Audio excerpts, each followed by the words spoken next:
Welcome to a story that will change the way you see success. Welcome to a story that will not only touch your heart, it will stay with you forever. Because today, you're not just watching a video. You're entering the real life of one of the most famous, most beloved, and most unstoppable men in the world. A man who made the whole world laugh while hiding his pain. A man who jumped off buildings, broke his bones, cracked his skull, shattered his body, just to entertain us. A man who became a global superstar, but never had a real childhood. His name is Jackie Chan. But this is not the Jackie Chan you know from the movies. This is the boy who was abandoned by his parents.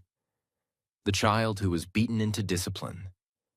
The stuntman who nearly died again and again, just for one more shot.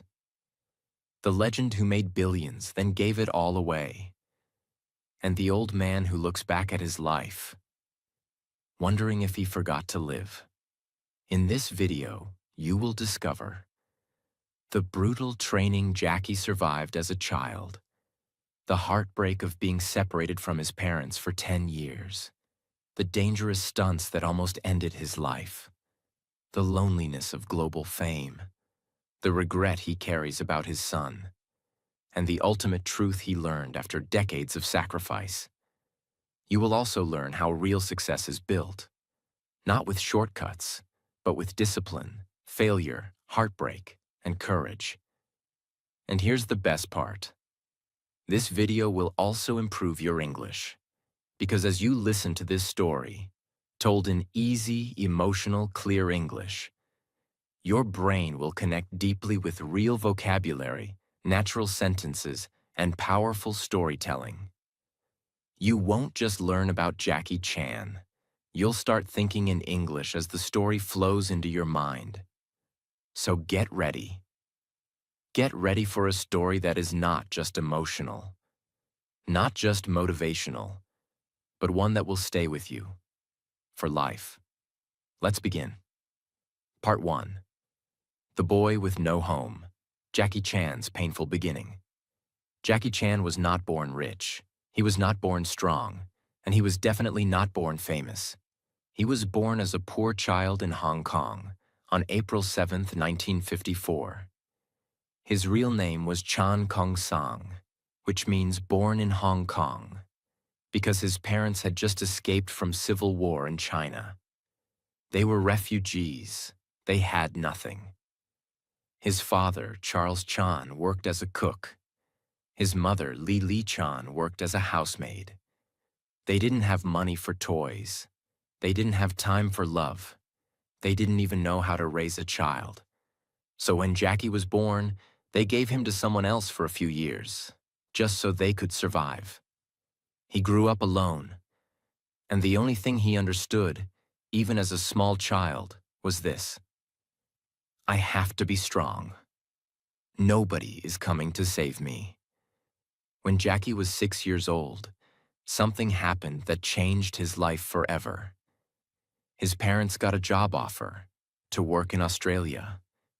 It was a big chance for them, but they couldn't take Jackie with them.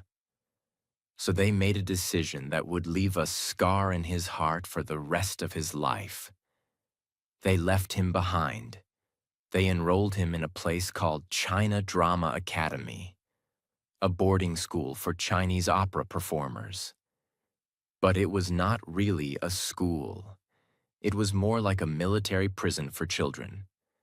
The master of the school was a cruel man named Master Yu Jim Yuen. And Jackie was now one of his students. At just 6 years old, Jackie was thrown into a world of pain, discipline, and endless training. The children woke up before sunrise. They didn't have breakfast. They didn't laugh. They didn't rest. They trained. From early morning until late night. They trained their bodies, their voices, their flexibility, their reactions. If they cried, they were hit. If they made a mistake, they were punished. If they fell, They were told to get back up. There was no sympathy. There was no love. There were no weekends. There were no holidays. There were no parents. They slept on wooden floors. They ate cheap food. They used one shared bathroom. The master believed in discipline through pain. He made the boys hold handstands for hours. He tied their legs open to make them do full splits. He beat them with sticks if they couldn't memorize a line. And this happened every day, for 10 years. Jackie once said in an interview, "I used to cry every day, but no one cared. I just wanted to see my parents, but they never came." That's the part of Jackie's story nobody tells you. Behind every smile you've ever seen on screen was a child who felt abandoned, unloved, and broken inside. Inside the school, Jackie met other boys who would become his brothers. Together, they were called the Seven Little Fortunes. It was like a team of top students who were the best at acrobatics, kung fu, and performing. They toured all over Hong Kong, doing shows for money. The leader of the group was Jackie. Even back then, he had extraordinary talent. He could do flips. He could jump through rings. He could fight, sing, fall, and dance, all in one performance. He wasn't doing it because he loved it. He was doing it because he had no other choice. And deep inside his heart, he still hoped that one day, his parents would return for him. But they didn't. By the time Jackie was 10, he had no parents, no toys, no holidays, no real friends outside the school, no warm bed, no hugs, no one to tell him, "You're doing great." All he had was his pain and his dream. If I work hard enough, maybe one day the world will see me. From age 6 to age 17, Jackie lived inside that painful world. But he didn't break. In fact, it made him stronger than anyone could imagine. He learned how to control pain, how to smile even when it hurts, how to make a perfect move after 1,000 failures, how to obey, how to lead, how to sacrifice, and how to stay humble. Because no matter how good he got, the master never praised him. This was the Jackie Chan the world doesn't know. The child soldier, the quiet performer, the lonely warrior. He didn't choose this life, but it became the foundation for everything he would later become. When Jackie finally left the China Drama Academy at 17 years old, he had no certificate, no college degree, no money, and no family support. He had spent more than 10 years training like a machine. But now that training was over. He stepped into the real world, and nobody cared who he was. There were no job offers waiting, no fans, no applause, no security, just an endless city filled with hundreds of boys like him, all trying to survive. He had only one option: become a stuntman. And not a safe, comfortable stuntman like in Hollywood. In Hong Kong, stuntmen were treated like cheap tools.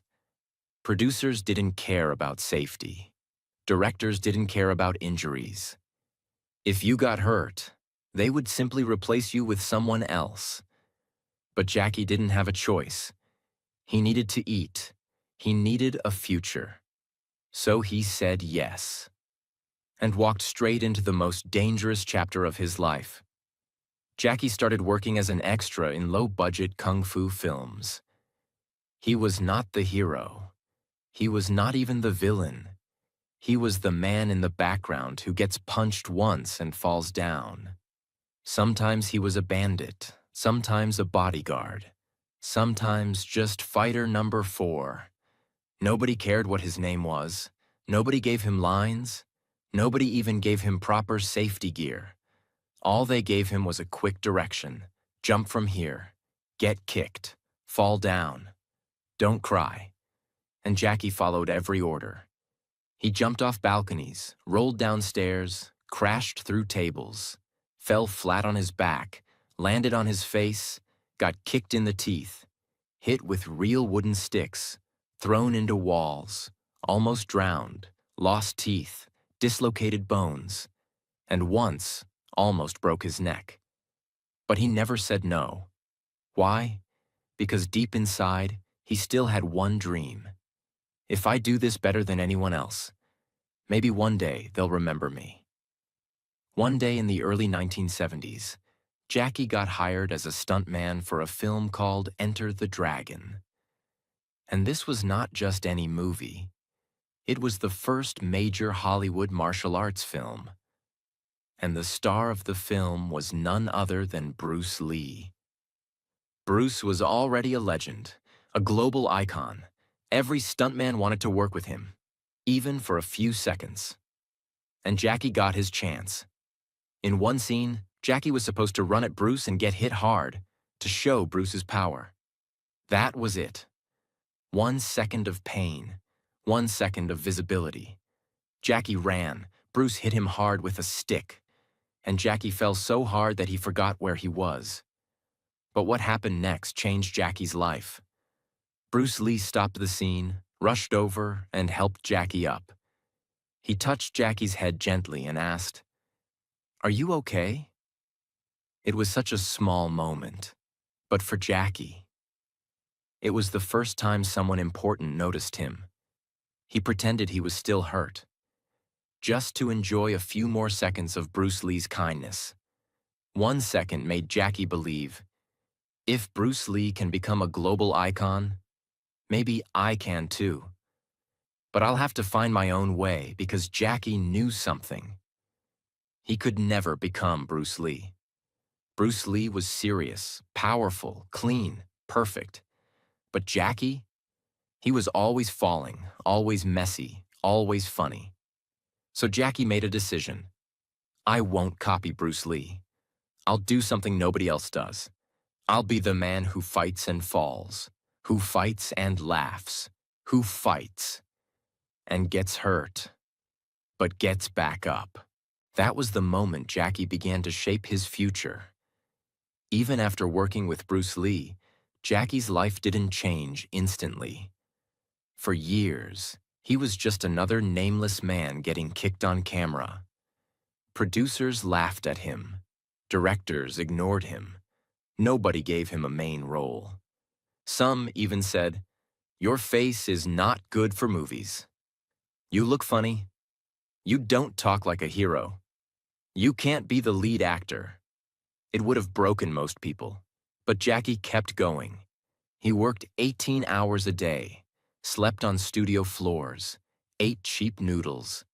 Sometimes he didn't even get paid, but every day he practiced. He studied how other actors moved. He trained his face to show emotion. He studied comedy.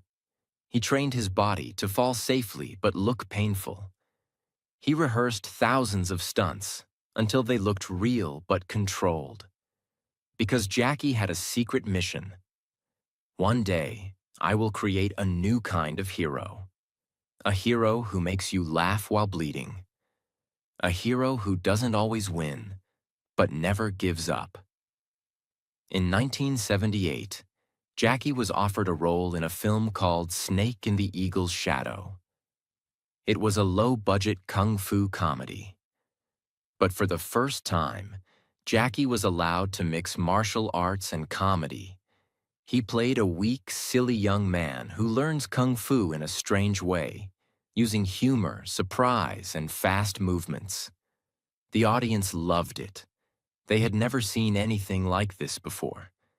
Jackie made them laugh, then fight, then fall, then win. He was not perfect like Bruce Lee, but he was real. He was the guy who looked like you, who failed, got hurt, and still stood up. The film became a big success, and then another one followed, Drunken Master. And suddenly, Jackie Chan became a name people remembered. He had found his style. Not Bruce Lee's style, not anybody else's style, but Jackie Chan's style. Pain, laughter, chaos, stunts, comedy, and courage. Jackie didn't get lucky. He didn't know the right people. He didn't have rich parents. He didn't get help. He built himself with pain, falls, failures, broken bones, and quiet practice. Over many, many years. And now, he was finally ready to take the next step. To become more than just a star in Hong Kong. He wanted the world. But the world wasn't ready for him yet. Part 2. Jackie Chan versus Hollywood, the painful road to global fame. By the late 1970s, Jackie Chan had finally become a star in Hong Kong. After years of broken bones, rejection, and humiliation, he was now the face of kung fu comedy. His movies like Drunken Master and Snake in the Eagle's Shadow had made him a household name. Audiences loved his speed, his humor, and his style. And Jackie? He wasn't satisfied. He looked beyond Hong Kong, beyond China, beyond Asia. He wanted the world. He wanted to break into Hollywood, the biggest movie industry on earth. Because for him, true success didn't mean being famous in one country. It meant being known everywhere. But what Jackie didn't know was that Hollywood wasn't ready for him. And his next journey would be one of the most painful, humiliating, and difficult chapters of his life. In 1980, Jackie got an offer to work in the United States. It was a dream come true. An American producer had seen his Hong Kong films and thought, this guy could be the next Bruce Lee. They gave Jackie a role in a movie called The Big Brawl. It was his first leading role in an English-language film. The producers were excited. Jackie was excited. Everyone thought it would be a big success. But the moment filming started, Jackie realized something was wrong. The American director didn't understand Jackie's style. He wanted Jackie to fight like Bruce Lee, serious, slow, powerful. But Jackie was not Bruce Lee. He tried to suggest ideas, fast moves, funny reactions, crazy stunts. But the director said, no, no. Just do it the American way. Jackie felt frustrated and ignored. Nobody listened to his creative ideas. Nobody let him be himself. He was a guest in someone else's system. When the movie was finally released, it flopped. American audiences didn't understand Jackie. Asian audiences didn't like the American version of him. And critics said, this actor is trying to be Bruce Lee, but he's not even close. Jackie felt embarrassed, disappointed, and angry. He had left Hong Kong at the peak of his success. And now he was being laughed at in the country he dreamed of conquering. But Jackie didn't give up. He signed up for another American movie, The Cannonball Run. It was a comedy with Hollywood stars like Burt Reynolds and Roger Moore. Jackie was given a small role, a Japanese driver. There was one big problem. Jackie is not Japanese. He's Chinese. But the producers didn't care. They didn't even know the difference. To them, all Asians were the same. Jackie was too polite to say anything. He wore the costume. He smiled for the camera. He delivered the lines they gave him, and once again, the movie failed to help his career. He was being used as a decoration, not as a real actor. He was being placed in movies not to shine, but to fill a spot. And the worst part? He couldn't speak English fluently. So during interviews, Jackie struggled to express himself. He felt stupid, small, and lost in translation. He returned to Hong Kong, not as a global star, but as a man who had tasted rejection from the biggest stage in the world. After failing in Hollywood, most people would give up. They would say, I'm not good enough. It's not my time. They don't accept people like me. But Jackie did something different. He returned to Hong Kong, sat down with his team, and said, "We're going to build something they've never seen before. They rejected me? Then I'll give them a reason to come begging." He decided to make his own kind of films, combining wild stunts, real pain, fast-paced action, Hong Kong culture, international-level storytelling, comedy and emotion, and Jackie's signature smile. He created a new genre, not traditional kung fu, not Hollywood action, but something in between. And this time, he had full control. He directed the films himself, choreographed the fights himself, designed the stunts himself, even sang the theme songs in Chinese. He became a one-man movie army.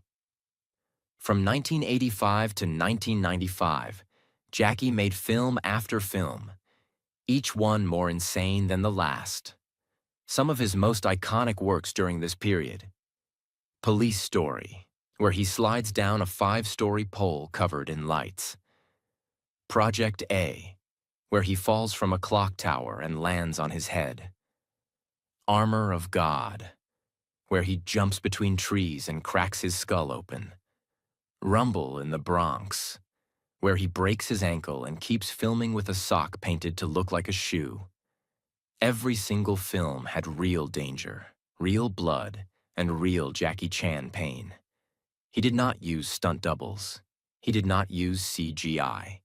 He believed, if I want the audience to feel something real, then I have to do something real. These films became legendary in Asia, Europe, and even parts of Africa and South America. Slowly, the West started watching.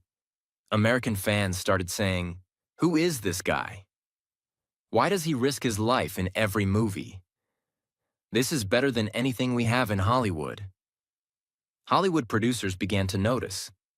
And this time, they didn't want to control Jackie. They wanted to bring him in exactly as he was. By the late 1990s, Jackie was nearly 45 years old. He had already broken his fingers, his nose, more than 5 times, his ribs, his teeth, his skull, his ankles, his spine. He had performed over 1,000 stunts, many without permission or safety checks. He had nearly died more than 10 times on set. But he was still smiling, still climbing, still dreaming. Then came one final chance. An American producer offered him the lead role in a new buddy cop comedy film called Rush Hour. Jackie read the script.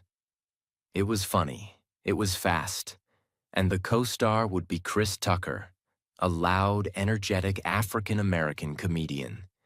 It was the perfect contrast, and Jackie said yes. Nobody expected it to succeed, but when Rush Hour was released in 1998, it exploded. Rush Hour became one of the biggest action comedy hits in history. Jackie's fights, expressions, accent, timing, and chemistry with Chris Tucker were loved across the world. He was finally accepted, not as the next Bruce Lee, but as the first and only Jackie Chan. And after Rush Hour came Shanghai Noon, then Rush Hour 2, then The Tuxedo, then The Medallion, and then even voice roles like Master Monkey in Kung Fu Panda.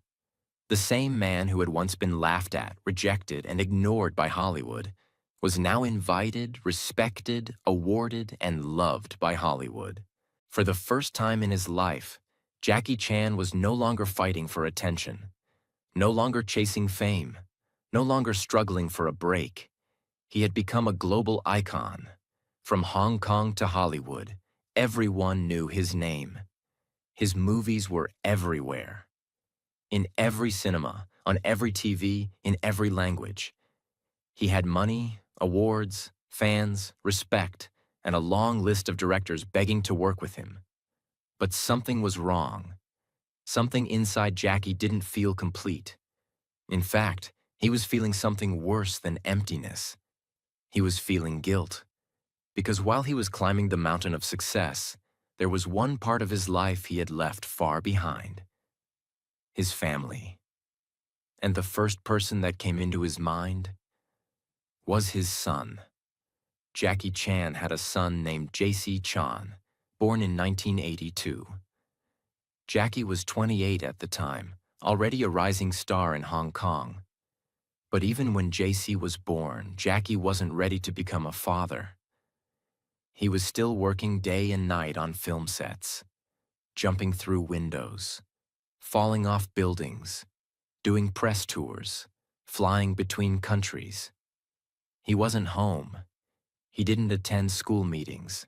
He didn't go to games or birthdays. He didn't teach his son how to ride a bike or solve problems.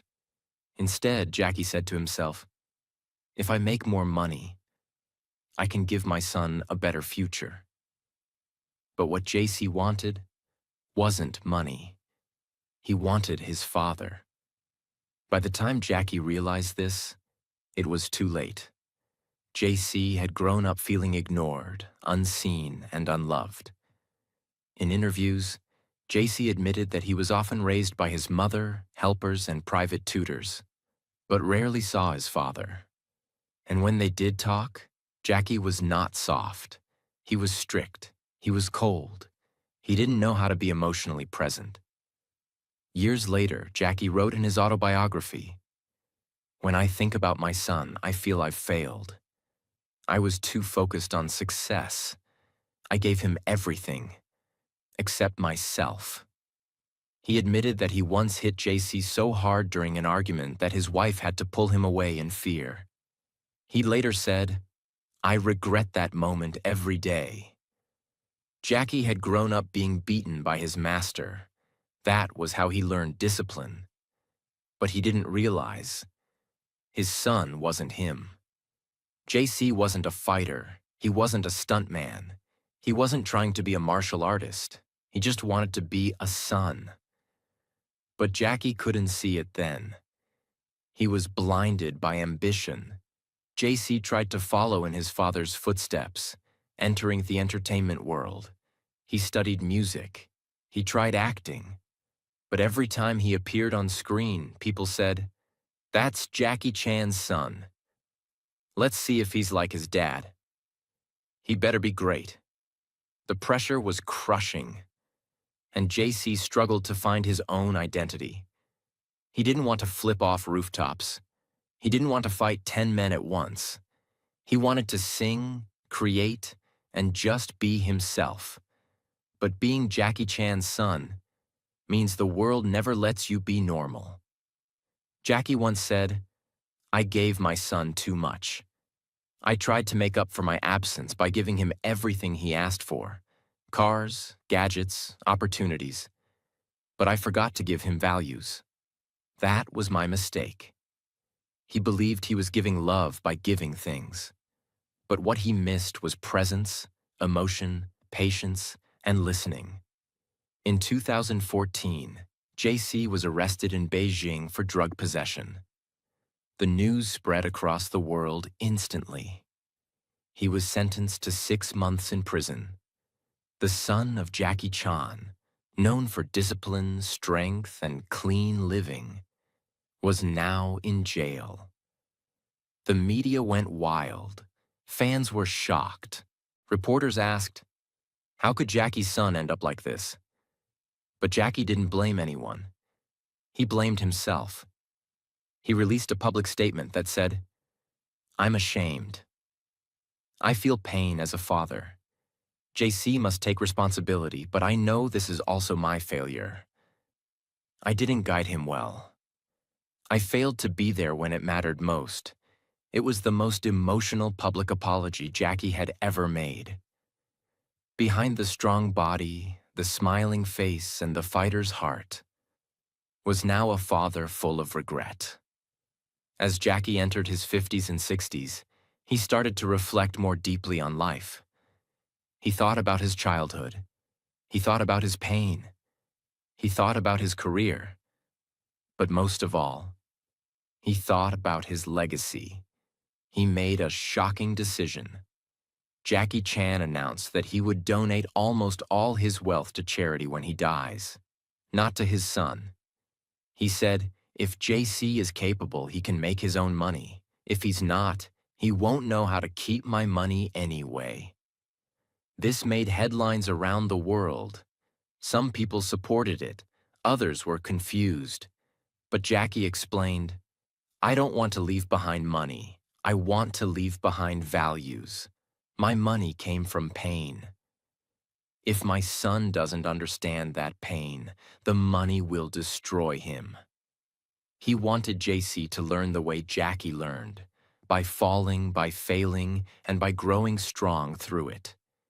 Even with all his success, Jackie now spends many days thinking about what he missed. He missed the warmth of a father-son bond. He missed moments of childhood. He missed conversations that could have changed everything. He has said in interviews, when you're young, you think money is everything. You think fame is power. But when you grow older, you realize the most important things in life are love, peace, and time. Jackie started doing more charity work, helping schools, orphanages, and young stunt performers. He became more active in public education, safety campaigns, and youth training.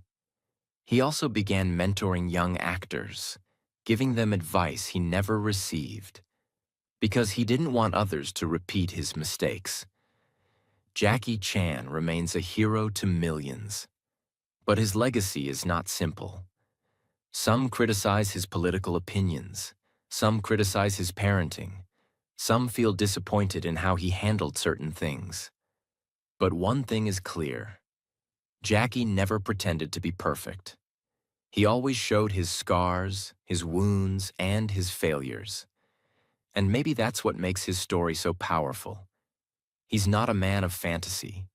He's a man who rose from pain, loneliness, and confusion, who made the world laugh and cheer, and who now, in silence, reflects on what really matters. Part 3. The Final Falls of Jackie Chan. A body that gave everything. By the time Jackie Chan turned 60 years old, he had spent more than 5 decades falling, flipping, fighting, crashing, and surviving. He was no longer just an action star. He had become a symbol of courage, sacrifice, and unstoppable energy. But there was one enemy even Jackie couldn't defeat: time. His muscles, once hard like steel, had become tight, slow, and painful. His bones, once flexible like rubber, had become stiff, sore, and cracking.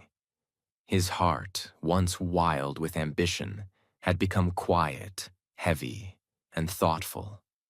Jackie Chan, the man who flew through glass windows, jumped between moving cars, and fell from rooftops, was now struggling to do the smallest things. He couldn't bend the same way. He couldn't sleep without pain. He couldn't run without feeling the tight pull of years of injuries. But still, he refused to stop. By this stage in life, Jackie's medical file looked like a war survivor's. He didn't just get hurt once or twice.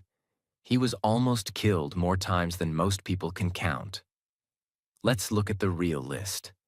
Skull fracture from Armor of God, where he almost died and started bleeding from his ears. Broken nose, more than 3 times. Broken fingers, several times. Dislocated shoulders, many times. Fractured ribs, countless. Broken ankles. Once had to wear a sock painted like a shoe just to finish a movie. Pelvis injury, made walking difficult for years. Teeth knocked out, then fixed and lost again. Severe burns, from explosions gone wrong. Permanent hearing loss in one ear. Back injuries that still make it hard for him to sit for long. Chronic spinal pain from decades of abuse. And perhaps the worst part? Most of these injuries were never fully healed. because Jackie never took long breaks. He would rest a little, then go back to set. Why? Because he believed, if I don't finish the movie, the whole team suffers. I can't let them down. That was Jackie's biggest strength and biggest flaw. He never put himself first. Even after 50, Jackie continued doing real stunts that most actors wouldn't dare attempt at 25. In movies like Who Am I?, he slid down a 21-story glass building without a harness. Chinese Zodiac. He jumped across cliffs and did fast-paced car chases. Skip Trace. He was in freezing water for hours. Vanguard. He performed multiple chase scenes even after injuring his hip. Producers begged him to use stunt doubles. But Jackie always said the same thing. If the audience sees my face in the shot, they believe it. If they believe it, they feel it. That's what I'm here for. To make them feel something real. That was Jackie's mission. Not just to entertain, but to make people feel something real, even if it broke him. After each scene, Jackie didn't go home smiling. He often limped back to his trailer, holding his back, icing his legs, sometimes crying from the pain. He couldn't sleep well. He had trouble standing for long. His hands would shake after every fight scene. And sometimes, he had to be helped just to take off his costume. But when the camera turned on, he became Jackie Chan again, because he knew there are people out there watching this movie who are going through pain, sadness, and depression. If I can make them smile, even for 10 seconds, it's worth everything. That was his mindset, and that's why the world loves him, not just for his talent, but for his heart. As Jackie reached his 60s, his doctors started warning him. They said, "You can't take another fall like this. If you hit your head again, you could lose your memory. One wrong move could paralyze you." But Jackie kept pushing, because stopping meant facing something he wasn't ready for: silence. For more than 50 years, he had lived in front of cameras. He had been the center of sets, the leader of crews, the man who jumped first. If he stopped, he wouldn't know who he was anymore. So instead of fully retiring, Jackie chose a new path. He would slowly shift from action to mentorship, from falling on screen to lifting others behind the scenes. But the transition wasn't easy. Jackie began investing in younger actors and stunt teams. He trained them, fed them, protected them, and gave them opportunities. The same way he never had. He created scholarships, opened training centers, funded film schools, and told every young actor, "Don't copy me, learn from me, and then do better." He also started doing more voice work, like in Kung Fu Panda, where he played Master Monkey. It was less physical, but still powerful, because Jackie realized something. Even if I can't fight the same, I can still inspire. That became his new fight: to use his story to lift others. In recent years, Jackie began receiving Lifetime Achievement Awards around the world. At the Oscars, when he finally received his honorary Academy Award, he said, "After 56 years in the industry, after making over 200 films, after breaking so many bones, I finally have one of these. Thank you." He smiled, but his eyes were wet, because he remembered the wooden floors of China Drama Academy, the rejections in Hollywood, the broken skulls, the broken heart, and the years of waiting for the world to understand his value. He also gave a speech in Beijing where he said, "If I had another life, I wouldn't do it all again. Not because I don't love my fans, but because I would like to live once, without pain." That was the most honest line he had ever spoken. Even legends get tired. Jackie Chan's body gave everything it had. It bent, cracked, bled, and carried his dream across the world. But now it's slowing down. He can no longer jump the way he used to. He no longer fights in the same style. He chooses carefully what to do. But in that slower pace, there is wisdom. There is peace. Because Jackie has proven everything. He doesn't need to fall anymore. Because the world already rose for him. Part 4. The Final Bow. Jackie Chan's last chapter. The cameras are quieter now. The stunts are fewer. The crowd still scream his name. But Jackie no longer runs to the edge of the rooftop, ready to fall. He walks slowly now. He smiles more softly. He sits longer, breathes deeper, and talks more carefully. Because after spending over 60 years in the spotlight, after breaking almost every bone in his body, after rising from poverty to global fame, after losing himself, finding himself, and losing again, Jackie Chan is no longer chasing the next hit movie. He's chasing something else. Something he had ignored for most of his life. Peace. Today, Jackie lives a slower, simpler life. He still acts occasionally, but only in carefully chosen roles. He avoids risky stunts now. He respects his age. He listens to his body.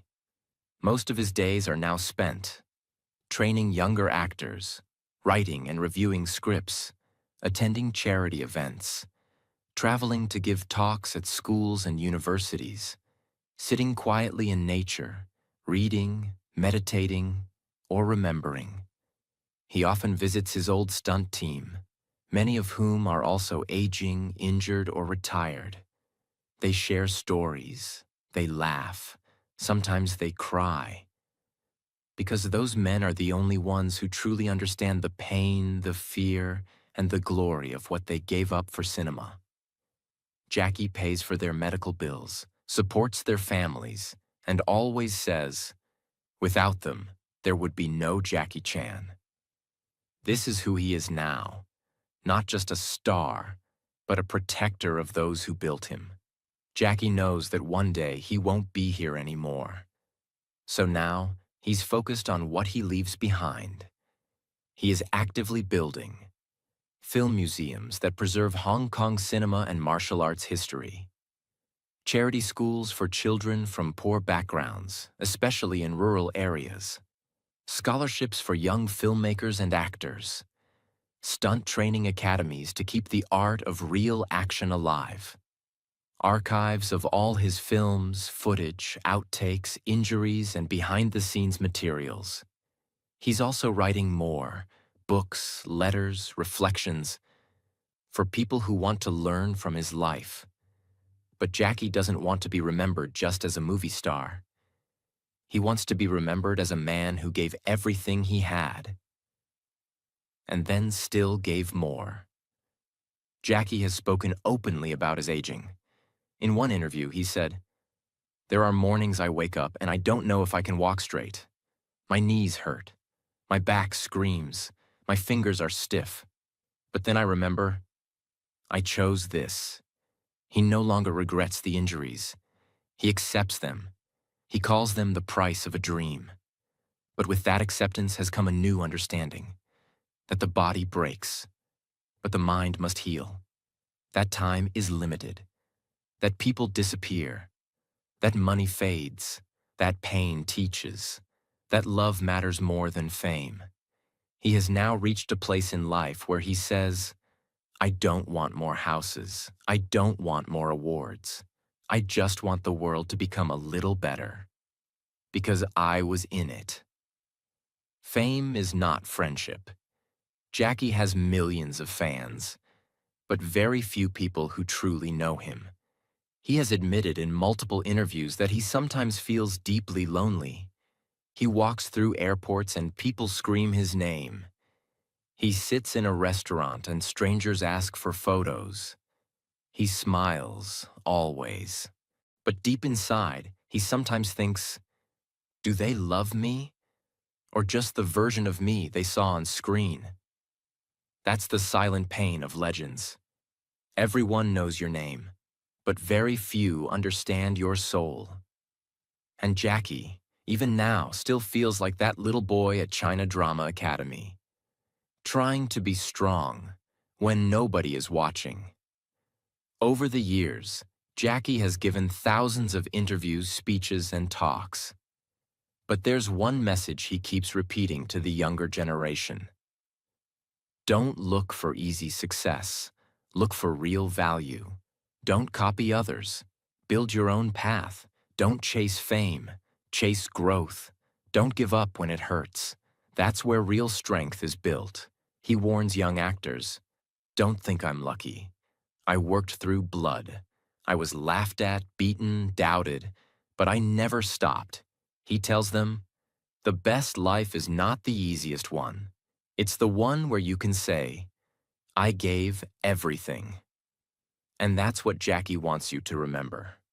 Not his movies, not his stunts, not his fame, but his effort, his dedication, his discipline. In his later years, Jackie began receiving the global recognition he had waited decades for. Oscar Lifetime Achievement Award, BAFTA Awards, honorary doctorates from universities, statues in Hong Kong and Hollywood, streets named after him, UNICEF Ambassador for Children's Rights. But every time he accepts these honors, he bows his head and says, I am not better than others. I just refuse to quit. He reminds the world, I was a nobody. I cleaned floors. I carried cables. I ate on dirty sets. I bled on cold concrete. I'm just the result of what happens when you love your craft, more than your comfort. In recent years, Jackie has begun speaking softly, but honestly, about death. He doesn't fear it, but he wants to be ready. He wants his last years to be useful, not just comfortable. He wants to pass down his knowledge, not just sit in luxury. He wants to leave a trail that others can follow, not a throne that disappears.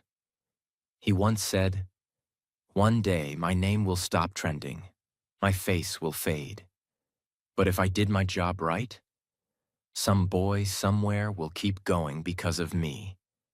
That's enough. That's everything, he also wrote. Death comes for all of us. But not all of us live fully before it comes. I lived fully. I gave everything. I can go in peace. Even with all the peace Jackie now seeks, there is one wound that never fully healed. His son. Their relationship has improved, but it's not perfect. They talk sometimes. They meet sometimes. But Jackie knows. You can fix a house, but you can't always fix a broken childhood. He doesn't hide this pain. Instead, he uses it as a lesson. He tells young fathers, your children don't need a hero. They need you. Don't make the same mistake I did. This is perhaps his deepest regret and his most powerful truth. In one interview, the host asked, what do you want people to remember when you're gone? Jackie paused, then said, I want them to say, he gave his life for others. Not just on screen, but off screen. He never gave up. He didn't pretend to be perfect. He made people smile. He made people stronger. He showed what it means to love your craft, your people, and your pain. He smiled, then added, and maybe they'll watch one of my old movies and still feel like I'm there, jumping, fighting, falling, and getting back up. One last time. This is not just Jackie Chan's story. This is a story about fighting even when nobody believes in you, smiling while you're in pain, falling again and again, and rising every time, building something real from nothing, becoming a legend, not by being perfect, but by being relentless. He was never the tallest, never the strongest, never the fastest, but he outworked everyone. And he never stopped. He became more than an actor. He became a lesson. So when you think of Jackie Chan from now on, don't just think of the action star. Think of the boy who was abandoned, the man who was doubted, the father who was broken, the body that was shattered, the legend who kept moving. Think of the man who gave everything so you could believe in something. If this story moved your heart, if you learned something powerful today, if you want more real, emotional, life-changing stories like this, that also help you improve your English every time. Then subscribe now and become part of something truly powerful. Because this is not just a channel. This is a journey of greatness. And it's only just beginning. Thank you for watching. Now go live your life like Jackie did, with fire in your soul and no fear in your fall.